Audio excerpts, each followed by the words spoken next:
وہ کیا تھے؟ یہ قوانین قدیم اسرائیلی معاشرے میں ہر چیز کو اس کی صحیح اور خدا کی مقرر کردہ جگہ پر رکھنے کے لیے بنائے گئے تھے۔ مردوں کو مردانہ کرداروں میں، عورتوں کو زنانہ، انسانوں کو جانوروں سے الگ۔ اچھا، اس نظریے کے مطابق جب ایک مرد عورت کی طرح کام کرتا تھا تو وہ اس سماجی اور الہیاتی ترتیب کو توڑتا تھا جو ایک بہت بڑا گناہ سمجھا جاتا تھا۔ اور عیسائیت میں یہ نظریہ کیسے پروان چڑھا؟ سینٹ پال نے اسے خدا کی طرف سے بت پرستی کی سزا قرار دیا، لیکن اصل اور سب سے بڑا موڑ سدوم کی کہانی کی نئی تشریح تھی۔ لیکن بہت سے لوگ یہ دلیل دیں گے کہ سدوم کی کہانی تو واضح طور پر ہم جنس پرستی کی مذمت کرتی ہے۔ آپ کیسے کہہ سکتی ہیں کہ اس کی اصل تشریح کچھ اور تھی؟ یہ ایک بہترین سوال ہے۔ اصل کہانی اگر آپ اسے تورات میں پڑھیں تو وہ مہمان نوازی کے اصولوں کی سنگین خلاف ورزی کے بارے میں ہے۔ مہمان نوازی؟ جی، اور فرشتوں کے ساتھ جنسی زیادتی کی کوشش کے بارے میں۔ قدیم مشرق وسطی میں مہمان کی حفاظت میزبان کی سب سے بڑی ذمہ داری ہوتی تھی۔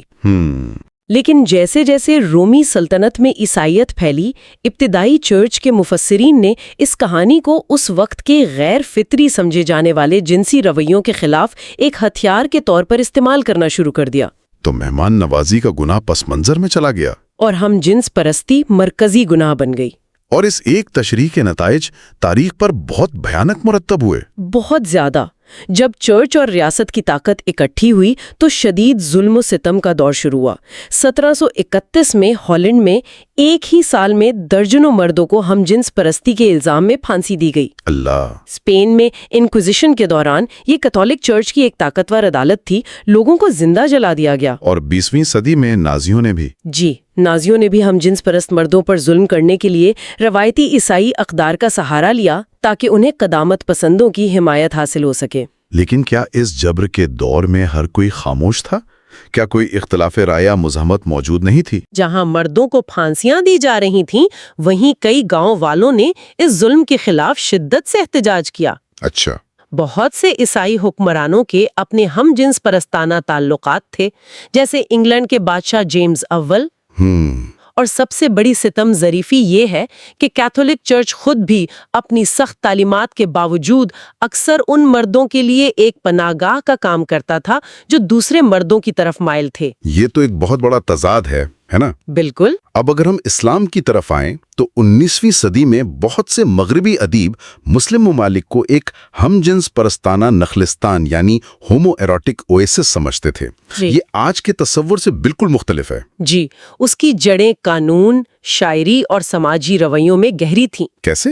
دیکھیں، قرآن میں مردوں کی ہم جنس پرستی کا ذکر قوم لوط کے حوالے سے منفی انداز میں ہے، لیکن اس کی سزا زنا سے ہلکی رکھی گئی ہے اور توبہ کی گنجائش بھی موجود ہے۔ اچھا۔ حدیث میں سزا زیادہ سخت ہے، لیکن اس پر عمل درآمد کے لیے 4 عینی مرد گواہوں کی انتہائی سخت شرط عائد کی گئی، جس کی وجہ سے سزا دینا تقریباً ناممکن ہو گیا۔ تو قانون کی اس پیچیدگی نے ثقافتی رواداری کے لیے جگہ بنائی؟ بالکل، اس قانونی لچک کی وجہ سے اسلامی معاشروں میں طویل عرصے تک ایک قسم کی ثقافتی رواداری قائم رہی۔ اس کی جھلک شاعری، فن اور حکمرانوں کے درباروں میں نظر آتی ہے۔ جیسے فارسی شاعری میں؟ جی، فارسی اور عربی شاعری میں مردانہ حسن اور نوجوان لڑکوں کی خوبصورتی کی تعریف ایک عام اور مقبول موضوع تھا۔ حافظ، رومی، ابو نواس، ان سب کے کلام میں اس کی واضح مثالیں ملتی ہیں۔ صحیح۔ اسلام کی طرح ہندو مت بھی ایک قدیم اور پیچیدہ روایت ہے، کیا وہاں بھی ہمیں یہی تضاد ملتا ہے؟ ہندو مت میں صورتحال اور بھی دلچسپ ہے۔ یہاں تو دیوتاؤں نے خود صنفی کردار تبدیل کیے اور ہم جنس پرستانہ عمل میں حصہ لیا۔ دیوتاؤں نے؟ جی، شیو اور وشنو کی ایسی کہانیاں موجود ہیں جہاں وہ ایک دوسرے سے مل کر ایک نئے دیوتا کو جنم دیتے ہیں۔ قدیم مندروں کے مجسموں اور فن پاروں میں ہم جنس پرستان مناظر کھلے عام دکھائے گئے ہیں۔ اور کاما سوترا میں بھی اس کا ذکر ہے؟ جی، کاما سوترا جیسی کتابوں میں اس کا ذکر تفصیل سے ملتا ہے، اور ہجرا کمیونٹی جو تیسری جنس کی نمائندگی کرتی ہے اس کا بھی معاشرے میں ایک اہم مذہبی کردار رہا ہے۔ تو پھر ہندو مت میں ہم جنس پرستی کے خلاف سخت رویہ کہاں سے آیا جس کے بارے میں ہم آج سنتے ہیں؟ اور یہی اس پوری کہانی کی سب سے بڑی ستم ظریفی ہے۔ آج جب کچھ ہندو قوم پرست ہم جنس پرستی کو مغربی درآمد کہہ کر مسترد کرتے ہیں تو وہ دراصل ایک ایسا قانون اور اخلاقیات کا دفاع کر رہے ہوتے ہیں جو خود برطانوی مسیحی اقدار سے درآمد شدہ ہے۔ مطلب یہ ان کی اپنی روایت نہیں؟ نہیں، بالکل نہیں۔ ہندو مت میں ہم جنس پرستی کے خلاف سخت قوانین برطانوی نوآبادیاتی دور میں 1860 میں نافذ کیے گئے تھے۔ وہ اپنی قدیم روایات کا نہیں بلکہ اپنے نو آبادیاتی آقاؤں کی روایات کا دفاع کر رہے ہوتے ہیں۔ ہم میں مقدس سمجھے جانے سے لے کر وحشیانہ ظلم و ستم تک کا ایک بہت وسیع منظر دیکھا ہے۔ اس سب کا آج کے لیے کیا نتیجہ نکلتا ہے؟ آج صورتحال پہلے سے کہیں زیادہ متضاد اور بٹی ہوئی ہے۔ ایک طرف مذہبی گروہ ہم جنس پرستوں کی شادی کی حمایت کر رہے ہیں، جیسے امریکہ اور یورپ میں؟ جی، بہت سے چرچ اور یہودی عبادت گاہیں ایسا کر رہی ہیں۔ تو دوسری طرف یوگانڈا اور نائجیریا جیسے ممالک میں کچھ مذہبی رہنما اس عمل پر سزائے موت کا مطالبہ بھی کر رہے ہیں۔ لیکن ایک نئی بات یہ ہوئی ہے کہ قدامت پسند حلقوں کے لیے ہم جنس پرستی ایک مرکزی اور جنونی مسئلہ بن گئی ہے، جو تاریخی طور پر ایسا نہیں تھا۔ اچھا۔ جی، پہلے یہ بہت سے گناہوں میں سے ایک گناہ سمجھا جاتا تھا، لیکن اب یہ ان کی شناخت کا مرکزی نقطہ بن گیا ہے۔ گویا یہ ایک غیر اہم یا نجی مسئلے سے اٹھ کر ایک نظریاتی جنگ کا مرکز بن گیا ہے۔ بالکل، اس تاریخی جائزے سے یہ بات بالکل واضح ہو جاتی ہے کہ ہم جنس پرستی پر کوئی ایک مذہبی نقطہ نظر موجود نہیں ہے۔ صحیح۔ مذہب اس کا مخالف بھی ہو سکتا ہے، حامی بھی، اور اسے افضل بھی قرار دے سکتا ہے۔ تاریخ گواہ ہے کہ تقریباً ہر نقطہ نظر کا مذہبی دفاع کیا گیا ہے۔ آخر میں ایک سوچ جو ہمارے سننے والوں کے ساتھ رہ جائے۔ ہم نے دیکھا کہ بہت سے غیر مغربی مذاہب جیسے ہندو مت اور جاپانی بدھ مت میں ہم جنس پرستی کے خلاف موجودہ سخت رویے دراصل مغربی نو آبادیاتی طاقتوں سے درآمد کیے گئے ہیں۔ جی۔ یہ گہرا سوال پیدا کرتا ہے کہ جب آج لوگ جنسیت پر کسی روایتی مذہبی نقطہ نظر کا دفاع کرتے ہیں تو وہ دراصل کس کی روایت کا دفاع کر رہے ہوتے ہیں؟ اپنی، یا ان لوگوں کی جنہوں نے ان پر حکومت کی؟ بالکل۔ یہ ایک بہت گہرا اور سوچنے پر مجبور کرنے والا سوال ہے۔ اگلی بار ہم اپنی گفتگو کو اگلے باب کی طرف لے جائیں گے اور اس کے مزید مختلف پہلوؤں پر غور کریں گے۔ خوش آمدید۔ پچھلی بار ہم نے اس پر بات کی تھی کہ مذاہب جنس اور جنسی رجحانات کی بنیاد پر تعلقات کو کیسے منظم کرتے ہیں۔ آج ہم ایک اور طاقتور طریقے کی تہہ میں جائیں گے جس سے مذاہب رشتوں پر اثر انداز ہوتے ہیں، اور وہ ہے نسل، قومیت اور عقیدے کی بنیاد پر۔ بالکل۔ ہمارے ذرائع میں ایک ایسی اصطلاح پر بات کی گئی ہے جسے ہم مذہبی جنسی نسل پرستی کہہ سکتے ہیں۔ مذہبی جنسی نسل پرستی، یہ تو کافی بھاری بھرکم اصطلاح لگ رہی ہے۔ جی لگتی ہے، لیکن اس کا مطلب سیدھا سا ہے۔ یہ وہ نظریہ ہے جو اکثر مذہبی عقائد میں جڑا ہوتا ہے کہ لوگوں کے کچھ گروہوں کو آپس میں جنسی طور پر نہیں ملنا چاہیے تاکہ ایک گروہ کی پاکیزگی برقرار رہے۔ بالکل۔ تو آج ہم یہی سمجھنے کی کوشش کریں گے کہ عیسائیت، ہندو مت اور اسلام جیسے بڑے مذہب نے تاریخی طور پر ان حدود کا جواز کیسے پیش کیا، انہیں نافذ کیسے کیا، اور یہ خیالات آج بھی کس طرح موجود ہیں۔ اور شروعات کے لیے ہمارے ذرائع میں ایک امریکی صدر کا ایک ایسا اقتباس ہے جو واقعی چونکا دینے والا ہے۔ آئیے اس کا جائزہ لیتے ہیں۔ امریکی صدر ہیری ایس ٹرومن، یہ وہی صدر ہیں جنہوں نے امریکی فوج میں نسلی علیحدگی ختم کی تھی۔ جی، جو ایک بہت بڑا ترقی پسند قدم سمجھا جاتا تھا۔ لیکن ذرائع بتاتے ہیں کہ وہ خود بین النسلی شادی کے سخت خلاف تھے۔ جب ان سے پوچھا گیا تو انہوں نے کہا، خدا نے اسے اسی طرح بنایا ہے، آپ اپنی بائبل پڑھیں اور آپ کو پتہ چل جائے گا۔ یہ ایک بہت بڑا تضاد ہے۔ وہ کس حوالے سے بات کر رہے تھے؟ بائبل میں آخر ہے کیا؟ دیکھیں، عہد نامہ قدیم اس بارے میں بالکل واضح ہے۔ خدا نے بار بار بنی اسرائیل کو پڑوسی قوموں میں شادی کرنے سے منع کیا تاکہ مقدس نسل کو پاک رکھا جا سکے۔ ذرائع میں نہمیہ اور عزرا جیسے پیغمبروں کا ذکر ہے جنہوں نے اس معاملے میں انتہائی سخت اقدامات کیے۔ کتنے سخت؟ مطلب یہاں تک کہ مردوں کو اپنے غیر ملکی بیویوں کو طلاق دینے اور اپنے بچوں کو چھوڑنے پر مجبور کیا گیا۔ ایک واقعہ تو خاص طور پر شدید ہے، جب نہمیہ نے کچھ یہودی مردوں کو غیر ملکی عورتوں سے شادی کرتے دیکھا جی، تو انہوں نے انہیں صرف ڈانٹا نہیں بلکہ لعنت بھیجی، کچھ کو مارا اور ان کے بال نوچ لیے۔ بال نوچ لیے، یہ تو بہت ہی زیادہ تشدد ہے۔ یہ مذہبی رہنمائی سے زیادہ ایک وحشیانہ نفاذ لگتا ہے۔ جی بالکل لیکن یہاں بات بڑی دلچسپ ہو جاتی ہے، کیا اس میں تضادات بھی نہیں ہیں؟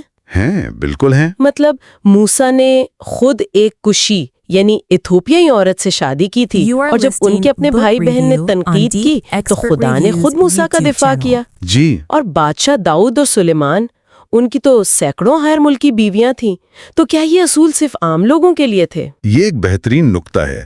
ایسا لگتا ہے کہ یہ اصول ہمیشہ طاقتور لوگوں پر لاگو نہیں ہوتے تھے، اور یہی نمونہ پابندی اور استثناء کا ہمیں امریکہ کی تاریخ میں بھی نظر آتا ہے۔ اچھا، ہمارے ذرائع امریکہ کو ایک بڑی مثال کے طور پر پیش کرتے ہیں۔ مخلوط نسل کے جنسی تعلقات کے خلاف پہلے قانون 1662 میں ورجینیا میں بنائے گئے۔ لیکن یہاں بھی وہی منافقت نظر آتی ہے جو آپ نے بتائی۔ بالکل، یہ قوانین سفید فام مردوں اور سیاہ فام عورتوں پر لاگو نہیں ہوتے تھے، خاص طور پر اگر عورت غلام ہو۔ سفید فام غلام مالکان کو اپنی سیاہ فام غلام عورتوں تک غیر محدود جنسی رسائی حاصل تھی، اور یہ غیر قانونی نہیں تھا۔ یہ کیسے ممکن تھا؟ اس کی قانونی حیثیت کیا تھی؟ اس کی وجہ ایک قانونی اصول تھا جس کے مطابق بچوں کی حیثیت ماں کے مطابق ہوتی تھی، یعنی اگر ماں غلام ہے تو بچہ بھی غلام ہوگا، چاہے باپ کوئی بھی ہو۔ اچھا، تو یہ غلام مالک کے لیے معاشی طور پر بہت فائدہ مند تھا۔ جی، اس سے اس کی جائیداد میں اضافہ ہوتا تھا۔ تو ایک طرف بین نسلی شادی پر قانونی پابندی تھی اور دوسری طرف جنسی استحصال کی مکمل آزادی۔ تو غلامی کے خاتمے کے بعد ان قوانین کی ضرورت دراصل بڑھ گئی، یہ تو الٹا لگتا ہے۔ جی ہاں، کیونکہ غلامی کے خاتمے کے بعد پہلی بار سیاہ فام اور سفید فام لوگوں کے درمیان قانونی اور برابر کی شادی کا امکان پیدا ہوا۔ صحیح۔ اور یہ خیال اس وقت کے سفید فام معاشرے کے لیے ناقابل برداشت تھا، اس لیے اس امکان کو قانون کے ذریعے روکنے کی کوشش کی گئی۔ 1913 تک 30 امریکی ریاستوں میں بین النسلی شادی پر پابندیاں تھیں۔ اور ان کے جواز واضح طور پر مذہبی تھے۔ جی، جارجیا، ٹینیسی اور انڈیانا جیسی ریاستوں کی عدالتوں نے اپنے فیصلوں میں خدا کی مرضی کا حوالہ دیا، یہ کہتے ہوئے کہ خدا نے نسلوں کو الگ بنایا ہے اور اس کا ارادہ یہی تھا کہ وہ الگ رہیں۔ اچھا، تو اس سلسلے میں ایک بہت مشہور کیس بھی ہے، لونگ بنام ورجینیا۔ جی 1959 میں ایک سفید فام مرد رچرڈ لونگ اور ایک سیاہ فام عورت ملڈریڈ جٹر نے شادی کی، جس کے بعد انہیں گرفتار کر لیا گیا اور ورجینیا سے 25 سال کے لیے جلاوطن کر دیا گیا۔ اس مقدمے کے جج کی دلیل تو واقعی حیران کن تھی، ذرائع سے براہ راست پڑھتی ہوں۔ خدائے قادر نے سفید، سیاہ، پیلی، مالائی اور سرخ نسلیں بنائیں اور انہیں الگ الگ برازموں پر رکھا۔ یہ حقیقت کہ اس نے نسلوں کو الگ کیا ظاہر کرتی ہے کہ اس کا ارادہ نسلوں کو ملانے کا نہیں تھا۔ یہ دلیل اس نظریے کی بہترین مثال ہے کہ نسلی علیحدگی خدا کا بنایا ہوا ایک قدرتی نظام ہے۔ لیکن آخرکار 1967 میں امریکی سپریم کورٹ نے اس دلیل کو مسترد کر دیا اور ان تمام قوانین کو غیر آئینی قرار دے دیا۔ جی، لیکن قانون بدلنا ایک بات ہے اور لوگوں کی سوچ بدلنا دوسری۔ 1968 میں فیصلے کے ایک سال بعد بھی 73% امریکی بین النسلی شادی کے مخالف تھے۔ 73%؟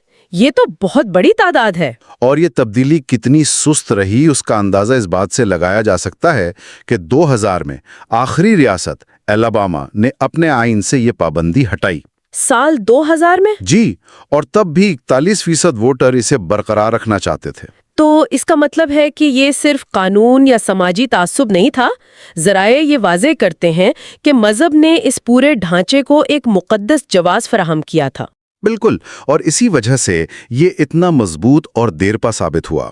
سدرن بیپٹسٹ کنونشن جیسی بڑی مذہبی تنظیمیں طویل عرصے تک اس کی حمایت کرتی رہیں، اور باب جونز یونیورسٹی جیسی مذہبی یونیورسٹیوں میں تو 1970 کی دہائی تک بین النسلی ڈیٹنگ پر پابندی تھی۔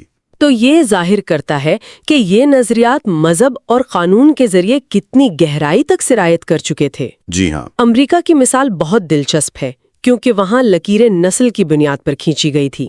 لیکن ہمارے ذرائع جنوبی ایشیا میں ایک بالکل مختلف نظام کی نشاندہی کرتے ہیں، جہاں یہ لکیریں پیدائش یعنی ذات پات کی بنیاد پر کھینچی جاتی ہیں۔ آئیے اس پر نظر ڈالتے ہیں۔ جی، اور اس کی سنگینی کو سمجھنے کے لیے ذرائع 2010 میں نئی دلی کی ایک دل دہلا دینے والی کہانی بیان کرتے ہیں۔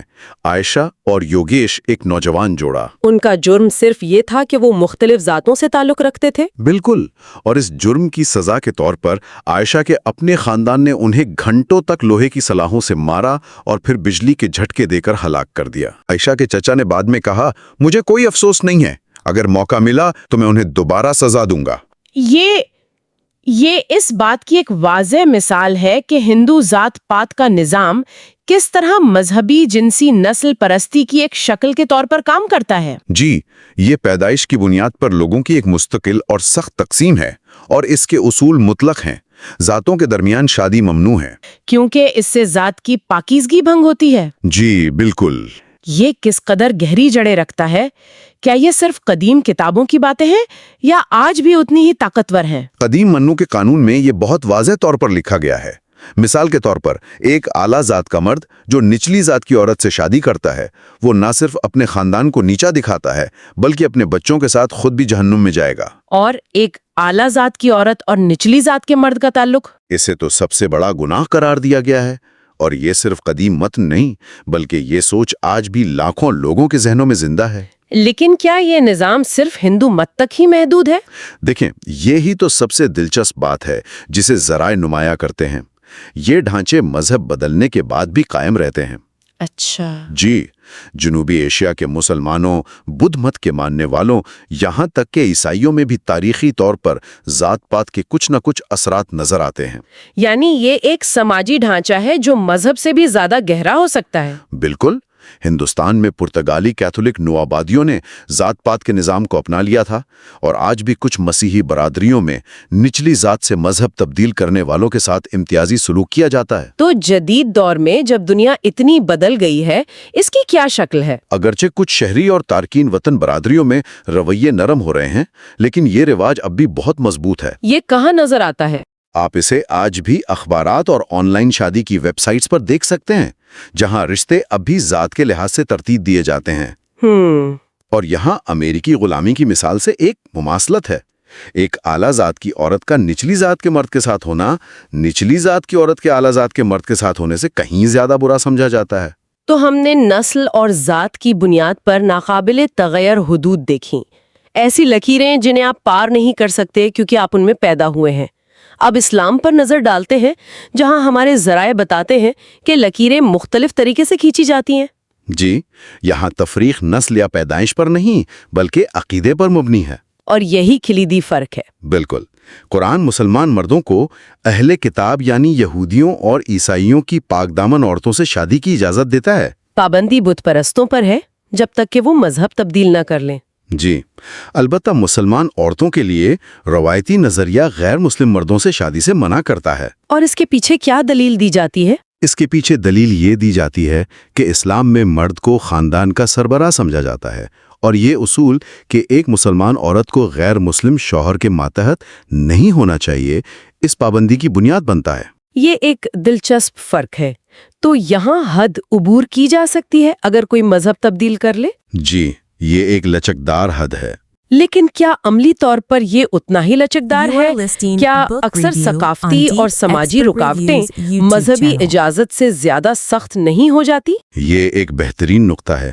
مذہبی قانون ایک چیز ہے اور سماجی اور ثقافتی حقیقت دوسری۔ صحیح۔ ذرائع بتاتے ہیں کہ جدید دنیا میں بڑھتے ہوئے میل جول کے ساتھ مسلمانوں پر مشتمل بین المذہب شادیوں کی تعداد بڑھ رہی ہے، خاص طور پر مغربی ممالک میں، لیکن بہت سے مسلم اکثریتی ممالک میں قانونی پابندیاں اب بھی موجود ہیں۔ مثال کے طور پر ملیشیا میں کسی بھی غیر مسلم کو مسلمان سے شادی کرنے کے لیے قانونی طور پر اسلام قبول کرنا ضروری ہے۔ اس کے علاوہ بہت سے خاندانوں اور برادریوں میں ثقافتی دباؤ مذہبی قوانین سے کہیں زیادہ سخت ہوتا ہے۔ تو یہاں بھی اگرچہ حد لچکدار ہے، لیکن ہم اور وہ کی تفریق کو برقرار رکھنے کا اصول اب بھی کار فرما ہے۔ بالکل، یہ ایک لچکدار حد ہے، لیکن حد پھر بھی ہے۔ اس کا مقصد بھی وہی ہے، کمیونٹی کی حدود کو واضح کرنا اور اس بات کو یقینی بنانا کہ بچے اسی کمیونٹی میں پرورش پائیں۔ تو اس سب کو اکٹھا کرتے ہیں ہم نے 3 مختلف نظام دیکھے، نسل، ذات اور عقیدہ، لیکن ان سب کا مقصد ایک ہی لگتا ہے، یہ کنٹرول کرنا کہ کون کس سے شادی کر سکتا ہے اور کس سے نہیں۔ جی، اور یہ صرف جنسی تعلقات کے بارے میں نہیں ہے۔ نہیں، بالکل نہیں۔ جب ہم ان تینوں کو ایک ساتھ دیکھتے ہیں تو ایک بڑا نمونہ سامنے آتا ہے۔ یہ جنسی حدود دراصل سماجی اور معاشی درجہ بندی کو قائم رکھنے کا ایک آلہ ہیں۔ امریکہ میں نسل کی بنیاد پر، ہندوستان میں ذات کی بنیاد پر۔ جی، اور اسلام میں عقیدے کی بنیاد پر کمیونٹی کی حدود کا تعین کرنے کے لیے ہر معاملے میں جنسی تعلقات پر کنٹرول طاقت کے ڈھانچے کو محفوظ رکھنے کا ایک ذریعہ بن جاتا ہے۔ اور ان اصولوں کی خلاف ورزی کو صرف 2 افراد کا ذاتی معاملہ نہیں سمجھا جاتا، بالکل، بلکہ پورے سماجی نظام کے لیے خطرہ سمجھا جاتا ہے۔ یہ ایک بہت طاقتور نقطہ ہے، یہ ذاتی انتخاب کو ایک سیاسی اور سماجی عمل بنا دیتا ہے۔ اچھا، اب تک ہم نے صرف انسانوں کے مختلف گروہوں کے درمیان حدود کی بات کی ہے، لیکن ہمارے ذرائع میں بہت سے مذاہب میں انسانوں اور مافوق الفطرت مخلوقات کے درمیان تعلقات کی کہانیاں بھی ہیں۔ جی، تو یہ ہمارے سامعین کے لیے سوچنے کے لیے ایک اہم سوال اٹھاتا ہے، کیا ہوتا ہے جب حتمی حد کو پار کیا جاتا ہے؟ اگلی بار ہم اسی خیال کی گہرائی میں جائیں گے۔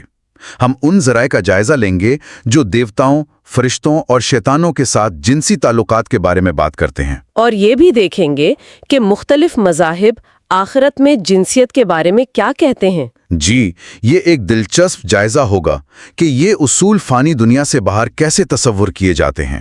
تو ہم اس کتاب پر اپنی گفتگو کے بالکل آخری حصے میں پہنچ گئے ہیں، جو جنس اور مذہب کے اس پیچیدہ تعلق کے بارے میں ہے۔ جی ہاں، یہ ہمارا آخری اور شاید سب سے اہم حصہ ہے۔ پچھلے کچھ ہفتوں میں ہم نے دیکھا ہے کہ مذاہب کس طرح انسانی جنسیت کو کنٹرول کرتے ہیں، شادی سے لے کر پاکیزگی تک کے اصول بناتے ہیں، لیکن آج ہم اس تعلق کی انتہاؤں کو دیکھیں گے۔ بالکل، ہم ان حیران کن لمحات پر بات کریں گے جب جنس خود ایک مقدس مذہبی رسم بن جاتی ہے، اور اس سے بھی زیادہ چونکا دینے والی بات یہ ہے کہ جب مذاہب اپنے ہی بنائے ہوئے مقدس ترین اصولوں کو دوسرے مقاصد کے لیے توڑ دیتے ہیں۔ جی، یا نظر انداز کر دیتے ہیں۔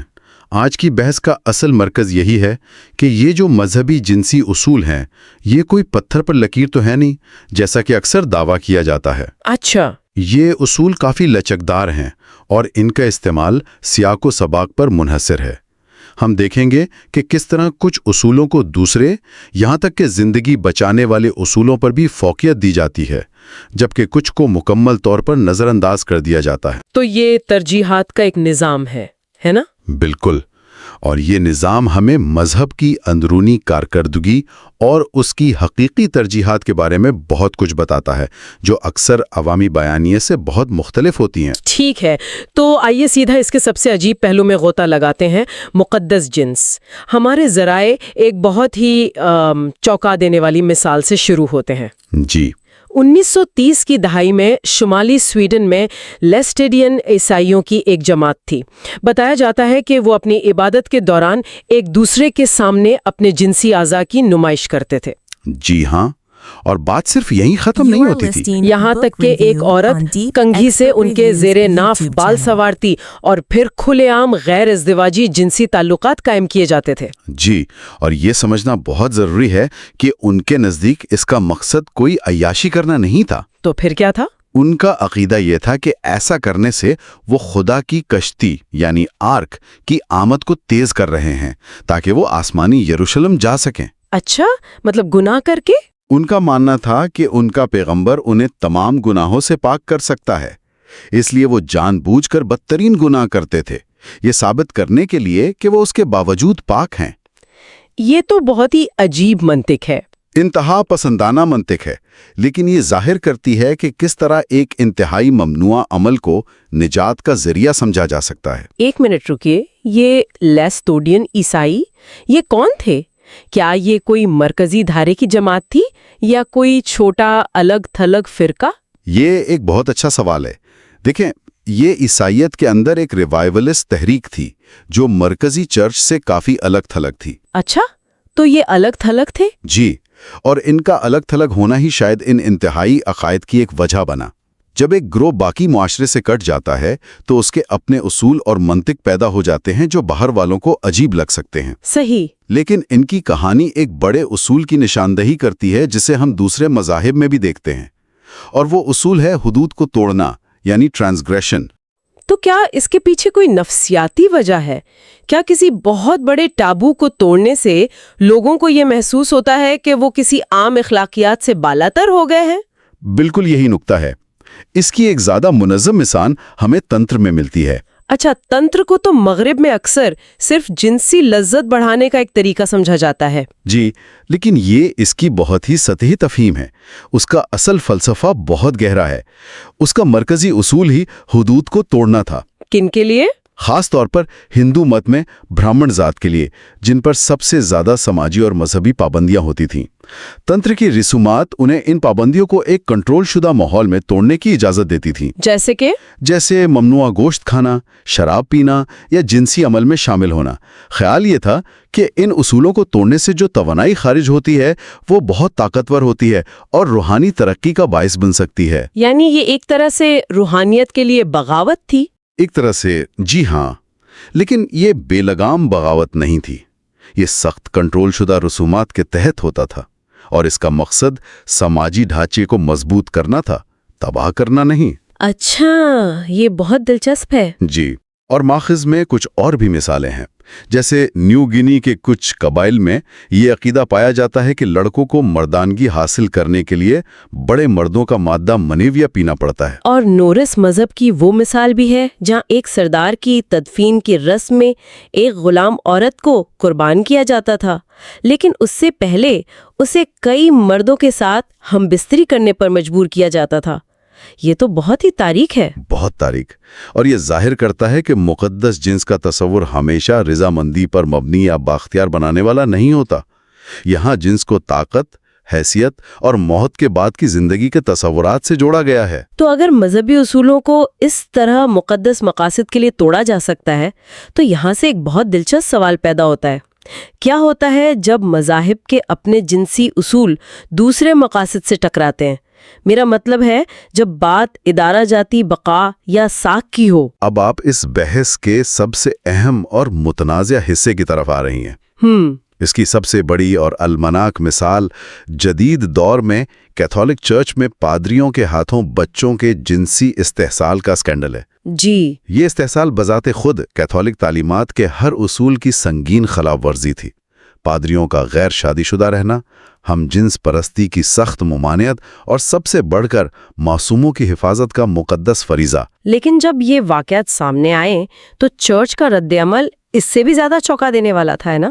بالکل، کیونکہ انہوں نے اس پر پردہ ڈالنے کی کوشش کی۔ صرف کوشش نہیں کی بلکہ اسے ایک ادارہ جاتی پالیسی بنا دیا۔ جی ہاں، 1962 کی ایک خفیہ ویٹیکن دستاویز جسے بعد میں کرمن سولیسیٹیشنز کے نام سے جانا گیا، وہ منظر عام پر آئی۔ اچھا، اس میں واضح ہدایات تھیں کہ ایسے الزامات سے کیسے نمٹا جائے، اور سب سے بڑی ترجیح کیا تھی؟ بچوں کی حفاظت، انصاف؟ نہیں، چرچ کی ساخت کو بچانا۔ بالکل، چرچ کی ساخت کو ہر قیمت پر بچانا تھا۔ یہ سمجھنا بہت مشکل ہے۔ چرچ کی منطق کیا تھی؟ وہ کس طرح اپنے آپ کو یہ باور کراتے تھے کہ ایک پادری کے گناہ کو چھپانا ہزاروں لوگوں کی نجات کے لیے ضروری ہے؟ یہ تو ایک بہت بڑی اخلاقی خامی لگتی ہے نا؟ دیکھیں، ان کی منطق، اگر اسے منطق کہا جا سکے، ادارہ جاتی بقا پر مبنی تھی۔ ان کے نزدیک کیتھولک چرچ زمین پر خدا کا واحد ادارہ ہے جو لاکھوں کروڑوں لوگوں کی نجات کا ذریعہ ہے۔ اچھا، تو اگر اس ادارے کی ساخت پر دھبا لگتا ہے، اگر لوگوں کا اس پر اعتماد اٹھ جاتا ہے، تو ان کی نظر میں ان تمام لوگوں کی نجات خطرے میں پڑ جائے گی۔ تو اس خوفناک حساب کتاب میں چند بچوں کی زندگیاں اس بڑے مقصد کے مقابلے میں کم اہم سمجھی گئیں؟ جی ہاں، متاثرین اور مجرموں دونوں کو سخت ترین رازداری کا حلف اٹھانے کا حکم دیا گیا، اور خلاف ورزی کی صورت میں چرچ سے اخراج کی دھمکی دی گئی، جس کا مطلب تھا ابدی سزا۔ یعنی بچوں کی حفاظت ترجیحات کی فہرست میں سب سے نیچے تھی؟ بالکل. اور یہ رویہ صرف کیتھولک چرچ تک محدود نہیں.